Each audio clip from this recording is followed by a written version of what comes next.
Italia, buongiorno. Abbiamo per le mani un qualcosa di veramente figo. Per questo motivo non ho voluto fare la puntata sulle batterie al litio, ma dedicarci un'intera serie e quando sarà finita la serie, con domande, risposte, approfondimenti sulle cose più interessanti inerenti al mondo del video, ci sarà veramente un test molto molto particolare. L'ho sofferto molto, quindi deve essere particolare, ma in ogni caso via con la puntata di oggi. Approfitteremo di Diego della ditta DS Tech, Ciao a tutti, buongiorno. il quale ci racconterà del funzionamento del regolatore MPPT, ma soprattutto gli chiederò anche la differenza, questo già te lo spoiler così capisci se sei interessato o no a questa puntata, tra i veri regolatori MPPT e tanti regolatori MPPT che trovi su Amazon che c'è scritto MPPT, ma non sono MPPT, no, non è vero. E falsi. Regolatori MPPT sono dei regolatori solari, quindi sono quei regolatori che servono. Oh, che ti interrompo, oh, curiosità mia, ma magari di tanti altri. Cazzo vuol dire MPPT? MPPT sta per Maximum Power Point Tracking. Che cosa vuol dire? Vuol dire che, Massimo. sì, devi leggerlo al Ah, contrario, ok. tracciamento del punto di massima potenza. Perché il pannello solare quando produce energia ti dà tensione e corrente, ma a seconda di quanto lo carichi, il prodotto tensione per corrente che ti dà la potenza varia a seconda di una curva e ogni pannello è diverso dall'altro. Quindi i regolatori MPPT che cosa fanno? Vanno alla ricerca continua del punto di resa massima del pannello. Perché un pannello può rendere di più a 16 volt, ti dà una determinata corrente, che non a 18, hai capito? Quindi lui c'è. No. Questa è una cosa. Allora, io provo come in tutti i video a tradurre per rendere capibile il tutto ai tutti. Però mi sa che questa di regolatori MPPT è una puntata abbastanza tecnica per, Ostica. sì, per i Allora, pochi o gli appassionati, insomma, di tecnologia, di facciamo. elettricità. Oppure prova, non so, a spiegarla No, un po' meglio assieme, no? proviamo, Cioè, proviamo a spiegarla assieme, dai. eh. Allora, partiamo dall'altra tipologia di regolatori, che forse è Mm? un po' più Sì, facile. il regolatore è, intanto, spieghiamo, è una cosa che è messa in mezzo tra i pannelli solari, in questo caso, in questo tipo di regolatore che stiamo parlando, e le batterie Esatto. dei servizi, quindi le batterie della parte abitativa del camper, ok? La scatolina. Adesso c'è da capire cosa fa sta scatolina o come lo fa, insomma, ecco. Bene, queste scatoline servono appunto per gestire la carica, perché come abbiamo sempre detto, le batterie non si possono attaccare così a qualsiasi fonte, no? Vanno caricate secondo determinate modalità. Bene, questi regolatori si occupano appunto di gestire la modalità dal sole. Quindi il pannello produce dell'energia e questi la regolano in modo adeguati per la carica. Mm. Fino a qui ci siamo? I I regolatori in regolatori in generale, non c'entra generale. l'MPPT, ok, sì. Benissimo. Parliamo dei regolatori più economici, più semplici. Sono PWM, Mhm. ok?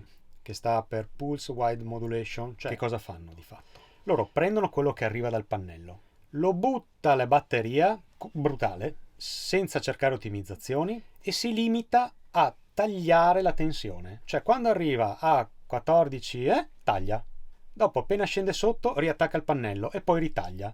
E quindi viene fuori una serie di impulsi. Da qui la definizione Pulse Wide Modulation, modulazione in larghezza pulsata. Questo è il modello, sono i modelli più economici, costano sicuramente poco, ma hanno il grosso svantaggio di non sfruttare appieno il pannello, perché ogni singolo pannello, ogni tipologia, a seconda anche dello stato di carica della batteria, rende di più in un determinato punto. Facciamo l'esempio del motore, che Mm. magari ci viene meglio, no? So che avevi auto sportive, moto, eccetera, no? Ci Gli sono anni che le furono. curve di potenza e di coppia. Mhm. Bene, dov'è che rende meglio il motore? In un determinato Sì, range. sì. Bene, immagina il pannello come fosse un motore. Mm. Con il PWM schiacci lì e dove capiti, capiti. Puoi capitare nel punto buono, puoi capitare, passami il termine, nel punto cattivo. Quindi è come se tu girassi a 2000 giri, ma magari lo stesso motore potrebbe darti 20 cavalli in più se lo sposti come punto di lavoro. È quello che fa l'MPPT, cioè cerca costantemente il punto di massima resa del motore pannello. L'altro, il PWM, collega e taglia brutalmente. L'MPPT cerca il punto di massima resa in queste curve, che sono continuamente variabili, dipende da quanto sole c'è, dal tipo di pannello, dalla batteria, dal quanto è carica la batteria e così via. Sono degli algoritmi che sono programmati e cercano appunto questo, la massima efficienza. La differenza è che con un MPPT reale rispetto a un PWM hai 10-15% di resa in più. Ah, non è perché sentivo dire il 30, dopo sai. È fino al 30. Però Dopo non... bisogna vedere quant'è le condizioni. Arrivi anche al 30%. Esatto, da quello che mi hai spiegato tu, allora non è una percentuale fissa, ma è una percentuale Dipende variabile. moltissimo. Ah, Ti faccio un esempio. Se tu hai un pannello che, adesso qui andiamo un po' più sul tecnico, un pannello fotovoltaico, ok, che a circuito aperto, cioè senza essere collegato, da libero, così misuri, e ti fa 16-18 volt e lo attacchi su una batteria GM, l'incremento che puoi avere tra un PWM e un MPPT probabilmente è sulla percentuale più bassa che ti ho detto. Perché? Perché la tensione è già molto vicina. Ok, quindi il pannello lavora bene o male su una tensione molto vicina a quella delle batterie, c'è poco spreco, passami il termine. Ma se il pannello, e qui dipende dalla tipologia di pannelli, dal sole, eccetera, da libero fa 25 o addirittura ci sono pannelli che arrivano a 70 volt a circuito aperto, 50 volt, tu usando un PWM, di fatto lui appena comincia a collegare, la tensione tenderebbe a salire e lui la taglia subito. E qui perdi tutto, butti via anche il 30% dell'energia. Mentre con l'MPPT lui prende la tensione dove il pannello rende il massimo, la trasforma, un po' come fa il DC-DC, e la manda in batteria. Quindi è un maggior rendimento. Cercando il punto di resa massima del pannello, poi si occupa lui di adeguare le tensioni a seconda di come serve. Sì, quello che forse non ho chiaro è il tempo. Cioè lui trasforma tipo i 18 volt, non può farli entrare nel 12, ma li ottimizza per farli entrare nel 12. Sì. Però se c'è un'ora di sole a 18 volt, lui dà un'ora di sole a 12 volt. Il PWM sì. Non capisco. Facciamo finta che... Cioè, il sole dura un'ora, dopodiché il sole basta, è Facciamo questo esempio che non è tecnicamente proprio corretto, ma per farti capire, no? Supponiamo abbiamo un pannello che fa 20 volt, 1 ampere. Ok, quindi come potenza lui farebbe 20 watt. Bene. Se lo attacchi su un PWM, lui non ti dà 20 watt, te ne dà 12, 14, perché ti dà 1 ampere a 12 volt o 14. Il problema è che il pannello ne farebbe 20 e tu ne stai usando 14. Con l'MPPT lui invece fa 20 per 1, che fa 20 watt, li prende, li trasforma in 12, 14, ma non 1 ampere, ti dà 1 ampere e mezzo. Cioè ti converte la potenza alla tensione che ti serve. Ah, ok. Quindi guadagni in corrente. Perché i pannelli vanno in watt, no? Ho capito. Quando parliamo di 20 watt, quindi 100 sì, watt... No, è quello che non mi tornava il tempo, hai capito? Cioè, il tempo, proprio il tempo. Esatto, quello... perché tu giustamente ragioni a corrente, quindi ragionando a corrente dici pannello mi fa 1 ampere per 12 volt. Sul PWM sì, ma è lì che fa la differenza. Passi da 12, 14 watt a 20 watt. Quant'è percentualmente? Vedrai che è quel 30% in più. Perfetto, molto bene. A livello di prodotti MPPT ci sono questi moduli da 25 ampere che ha anche un'uscita aggiuntiva per il mantenimento della batteria motore. Per quelli che sono interessati a questi tipi di regolatori, nel sito di estec.it, che lo trovi nel link in descrizione, si trova anche la sezione dedicata ai regolatori MPPT con principalmente 2 tipologie di prodotti, un 25 ampere massimo di potenza da pannelli, ok? Che ha la cosa che può essere interessante per alcuni, ha un'uscita ridotta a 1 ampere per il mantenimento della batteria motore, quindi automaticamente lui fa sia la carica del servizio e fa il mantenimento del motore, oppure la versione più potente, che però quando carica la batteria del motore si stoppa. Assolutamente, si ferma. È un po' un parallellatore, no? Il parallelatore arriva a 4 ampere e questo arriva a 1. Questo fa 1. Però è già integrato. È simile. La cosa interessante è che appunto l'uno è dedicata a batterie al piombo per motore, perché le batterie motore sono quelle lì, mentre la carica si può configurare il tipo di batteria, GM, gel, litio e così via. Oppure c'è la versione da 40 ampere, questa non ha il mantenimento batteria motore, solo batteria servizi, però arriva appunto fino a 40 ampere. Su tutti i regolatori, come per i DC-DC, c'è opzionale modulo Bluetooth o display esterno e il sensore di temperatura. Ricordiamo inoltre che, come detto nelle puntate precedenti, sono disponibili anche le versioni DC-DC più regolatore solare in un'unica soluzione chiamata DC Solar, che appunto integrano i due prodotti in un'unica soluzione. Il DC-DC è un strafante molto interessante che fa rima, quindi è vero che è stato opportunamente spiegato nella vecchia puntata, quindi vattene a cercare. Ok, non voglio fare l'antipatico, però per fortuna non mi è mai capitato, però leggo nei gruppi Facebook e in giro di gente che arriva e dà del mona a chi si è preso magari un regolatore MPPT un po' serio, perché loro su Amazon o su Wish hanno trovato il regolatore a 10 euro, hai capito?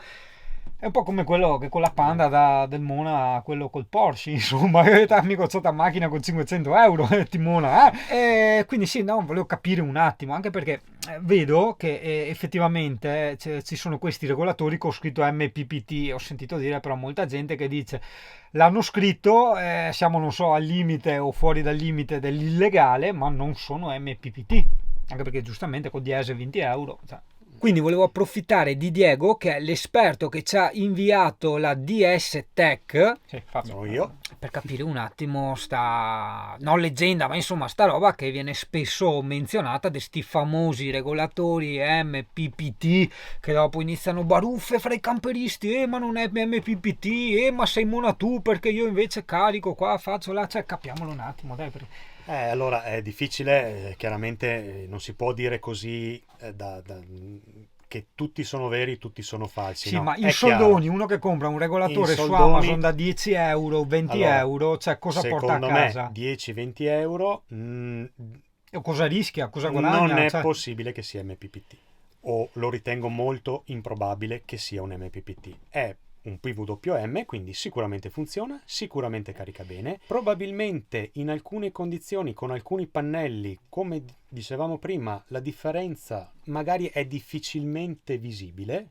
in alcune condizioni, ma non basta che ci sia la scritta MPPT sopra perché lo sia. Chiaro che senza una strumentazione, che vuol dire non basta un tester per capire se un MPPT o un PWM non è sufficiente, e non si può sapere che cos'è. Tutto qui. sì, poi questo è un discorso che insomma a me sta un po' antipatico, quindi insomma ci tengo a ritornare, no? Ma generalizziamo anche un attimino, no? A me non piace tanto quando magari la gente, no, dà del mona a chi compra una cosa di qualità, ma anche te che ci lavori nel settore, quella cosa che sia una cassa per ascoltare la musica, che sia una sedia per sedersi, che sia un frigorifero, ovviamente se uno va a pagare qualcosa di più la qualità cambia, quindi nel caso dei regolatori cosa può cambiare? I materiali interni, la durata, la sicurezza, cioè, Sicuramente capisci? la circuiteria e i componenti che sono utilizzati, ma soprattutto la grande differenza, almeno per quello che ho visto e quello che posso dire, è proprio nella tecnologia utilizzata. Quindi PWM è uno schema semplicissimo da fare, quindi molto poco costoso. MPPT invece richiede componenti diversi, integrati diversi, circuiteria diversa, c'è una trasformazione dell'energia, non è un te la do e taglio, ok, ma proprio, cioè non è un acceso spento, ma la prende, la trasforma e la riadegua alla tensione della batteria, quindi è una cosa, diciamo, completamente diversa. Poi l'effetto finale è quello di caricare le batterie, e va bene, Certo. ma lo si fa in modo veramente diverso. Per che cosa? Per quanto? Per avere quel 15-30% in più, a seconda delle condizioni e delle cose. Vale i soldi spesi? Diciamo che è un investimento che una volta fatto ti rimane, per cui probabilmente io lo ritengo di sì, ma ognuno fa le proprie scelte. Certo. Quindi io non mi sento di dire assolutamente che un prodotto è meglio di un altro o che va fatto con coscienza, ecco. 15-20 euro mi sembrano francamente molto molto... Personalmente mi sembra anche abbastanza rischioso, perché prendere rischioso. certe componenti elettriche made in China così che le stampano a migliaia, non lo so, cioè, Sono capisci? Adesso, no, anche in Cina fanno quello dove volevo arrivare, che secondo me è rischioso, con tutti i camper che prendono fuoco, eccetera, azzardarsi a mettere tutti questi dispositivi elettrici anche abbastanza importanti, secondo me, no? Allora, i dispositivi elettrici devono essere, secondo me, devono essere di qualità, che non vuol dire che necessariamente debbano costare centinaia ma e di centinaia qualità, di nel euro. senso proprio Di come una sicurezza qualità e materiali. costruttiva, esatto, di un certo tipo.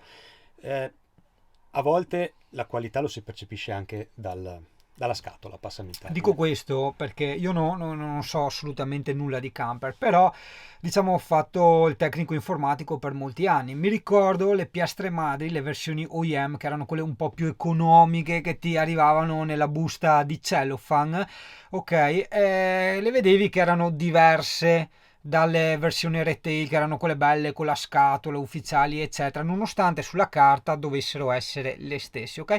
Però invece l'occhio attento notava che i condensatori erano diversi, e poi insomma la realtà ti faceva anche vedere che col tempo tutte le piastre che cambiavi, quelle danneggiate eccetera, fatte a caso erano le OEM, ossia quelle con i condensatori tarocchi, quelle più economiche. Quindi anche lì vedi, io faccio l'esempio sempre con i vestiti, no? E dico sempre, adesso scusate se siamo andati fuori tema, ma la considero una cosa importante: chi non ha soldi da spendere, tipo me, punta sulla qualità. Io ad esempio ho una polo della Ralph Lauren che ho da 25 anni, è perfetta come il primo giorno. Altre magliette pagate 10 euro ti durano 4-5 lavate, quindi alla fine vedi dov'è il vero risparmio. E in questo caso, oltre che risparmio, si parla anche di sicurezza, insomma, ecco, io adesso non so neanche... Basta, Bene. spero di non essere andato troppo fuori tema. Bene, per questa puntata è tutto, ti spoilerò, ossia ti anticipo già cosa andremo a vedere nella prossima. Nella prossima andremo a vedere un giocattolino, che è quella cosa che ha fatto felice Singano più delle batterie al litio, più di ogni strafante che mi hanno montato in questi giorni su questo camper. È una cosa semplicissima, molto economica, ma soprattutto, lo dico anche, è una buona notizia per te, adesso senza anticipare troppo, è una cosa che sarà utile a chiunque, quindi non c'entra le batterie al litio, non c'entra nulla. Ci vediamo alla prossima. Ciao a tutti. Ti ricordo che qui in descrizione troverai il link della DS Tech per approfondire maggiormente i prodotti che sono stati elencati in questo e nei passati video, ma anche nei futuri.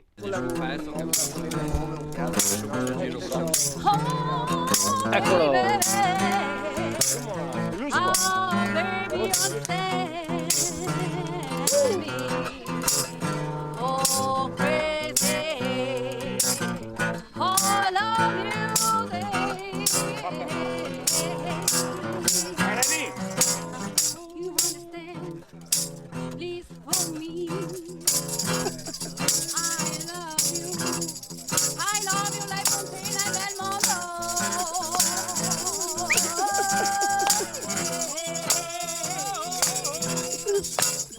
Ai sigari!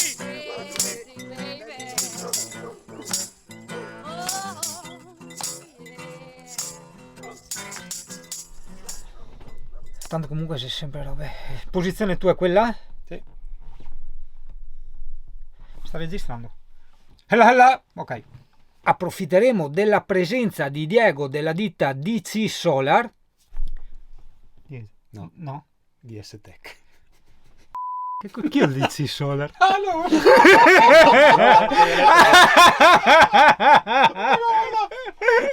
Questa la metto alla fine, dai.